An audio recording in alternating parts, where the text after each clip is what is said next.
ជាដំបូងខ្ញុំសូមជម្រាបសួរទៅដល់លោកគ្រូនិងមិត្តរួមថ្នាក់ទាំងអស់គ្នាខ្ញុំបាទឈ្មោះសុដាថ្ងៃនេះខ្ញុំធ្វើការ demo ទាក់ទងទៅនឹងការCRUD ក្នុង Node.js ជាមួយនឹង MySQL អញ្ចឹងចំពោះការ CRUD Node.js យើងត្រូវការប្រើប្រាស់ library មួយឈ្មោះ Express Nodemon ហើយនិង MySQL អ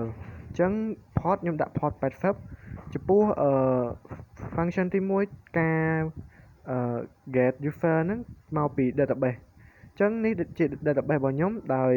មាន table មួយឈ្មោះstudent អញ្ចឹងខ្ញុំ get user ដោយប្រើប្រាស់ method get ហើយ flash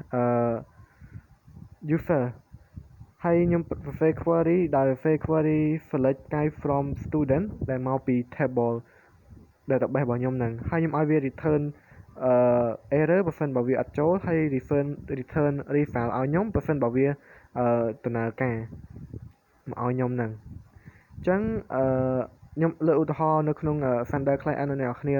មើលទាំងអស់គ្នាអញ្ចឹងខ្ញុំ add new request មកហើយខ្ញុំវាយតាក់ទងនឹងURL ដែលឈ្មោះថា localhost 3000ហ្នឹងហើយខ្ញុំឲ្យវា flash user ដែលខ្ញុំបាន set up មិញមកហ្នឹងតោះមកខ្ញុំប្រើmethod get ដើម្បី request វាក៏ប៉ុន្តែមិញខ្ញុំសរសេរ syntax ខុសអញ្ចឹងវាច្រឡំសរសេរផ្លេច run អញ្ចឹងវា error អញ្ចឹងខ្ញុំ run npm start របស់ Node.js ហ្នឹងមកហើយតមកខ្ញុំ request វាម្ដងទៀតអញ្ចឹងខ្ញុំ click ទៅលើ fan មកហើយតមកវាប្រកាសជា show data ដែលមាននៅក្នុង database របស់ខ្ញុំទាំងអស់ហ្នឹងដែលនៅក្នុង table មួយឈ្មោះ student អញ្ចឹងមាន data តាក់ទងនឹង first name last name age province អញ្ចឹងបន្ទាប់មកតាក់ទងនឹង function មួយទៀតការ get data ទៅលើ specific id អញ្ចឹងយើងប្រើ method get ដូចគ្នាក៏ប៉ុន្តែយើងប្រើ slash ខុសគ្នាដែលយើងប្រើ slash id មួយទៀតដើម្បី specific ទៅលើ id របស់ data មួយហ្នឹងហើយយើងសរសេរ query តាក់ទងនឹង select guy from student មកហើយយើងដាក់លក្ខខណ្ឌឲ្យ id វាមកហើយយើងបោះអាហ្នឹងចូលទៅក្នុងdata របស់យើងអញ្ចឹងខ្ញុំប្រើឧទាហរណ៍ខ្ញុំប្រើ slash user មកហើយខ្ញុំដាក់ id លេខ1អញ្ចឹងវាប្រកាសជាបង្ហាញ data ដែលមាន id លេខ1មកកាន់អ្នកទាំងអស់គ្នាហើយដោយសារតែក្នុង data របស់ខ្ញុំហ្នឹងវា specific ទៅលើ id លេខ1តែម្ដងអញ្ចឹងបន្ទាប់ទៀតការ insert data ចូលទៅក្នុង database អញ្ចឹងការ insert data យើងប្រើ method មួយឈ្មោះpost តមកយើងប្រើ slash user ដែលអត់បាន specific ទៅលើ id ណាមួយទេយើង insert វាចូលទៅក្នុង table តែម្ដងហើយយើងប្រើvariable មួយមកហើយដើម្បីតំណាងឲ្យ body ដែលតិចទៀតយើងនឹង insert ហ្នឹងហើយតមកយើង save query ដើម្បីចាប់ attribute ដែលមាននៅក្នុង student ហ្នឹងមកមានដូចជា first name last name អីហ្នឹងហើយយើងតាំង array មួយដើម្បី store បន្ទាប់ពីយើង insert ហើយឲ្យវាបញ្ចូលទៅក្នុង database ហើយយើងដាក់ message ឲ្យវាថាinsert successfully បើសិនបើយើង insert ជោគជ័យអញ្ចឹងឧទាហរណ៍ខ្ញុំ insert data ថ្មីចូលទៅក្នុងហ្នឹងអញ្ចឹងខ្ញុំប្រើ method post ខ្ញុំប្រើ method post បន្ទាប់មកខ្ញុំសរសេរវានៅក្នុង body អញ្ចឹងខ្ញុំសរសេរ data តាក់ទងជាមួយនឹង first name ចូលទៅក្នុងហ្នឹងមក first name ដោយ first name នេះនឹងដាក់ឈ្មោះថា hi បន្ទាប់មកខ្ញុំប្រើ last name ដាក់ធ្វើម៉េចឲ្យវាដូចជាមួយនឹង attribute ដែលមាននៅក្នុង database របស់យើងហ្នឹងបើសិនបើវាខុសគ្នាវាប្រកាសជា error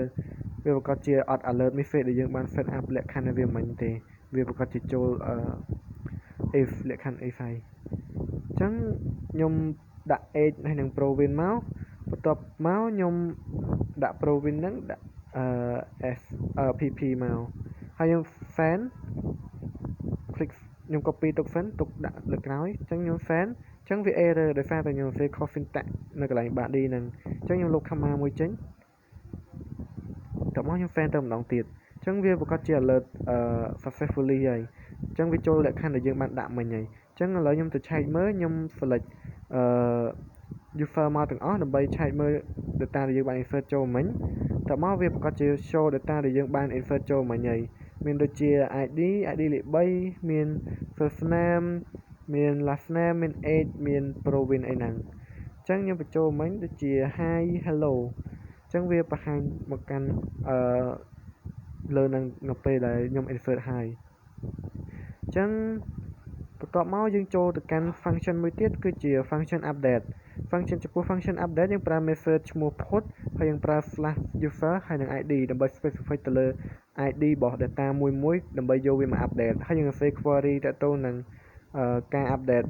first name last name ដែលយើងចង់ update ហ្នឹង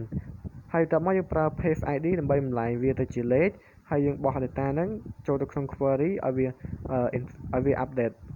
មកឲ្យយើងហើយយើង set up message ដូចដែលយើងបាន set up មិញមកអញ្ចឹងខ្ញុំប្រើខ្ញុំ select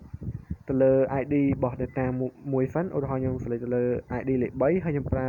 method get ដើម្បីចាប់យក id របស់វាបន្ទាប់មកខ្ញុំប្រើ method put ដើម្បី update អញ្ចឹងខ្ញុំចូលទៅកែកន្លែង body ហ្នឹងកែព័ត៌មានអីខ្លះចូលទៅក្នុងហ្នឹងឧទាហរណ៍ខ្ញុំដាក់first name ខ្ញុំដាក់ hey ដាក់មក last name ខ្ញុំដាក់hell អញ្ចឹងទៅមកចុច send បន្ទាប់មកវាប្រកាសជា show message មកថា update successfully ហើយអញ្ចឹងបន្ទាប់ពី update ជោគជ័យហើយខ្ញុំចូលទៅឆែកវាម្ដងទៀតអញ្ចឹងវាប្រកាសជាបង្ហាញid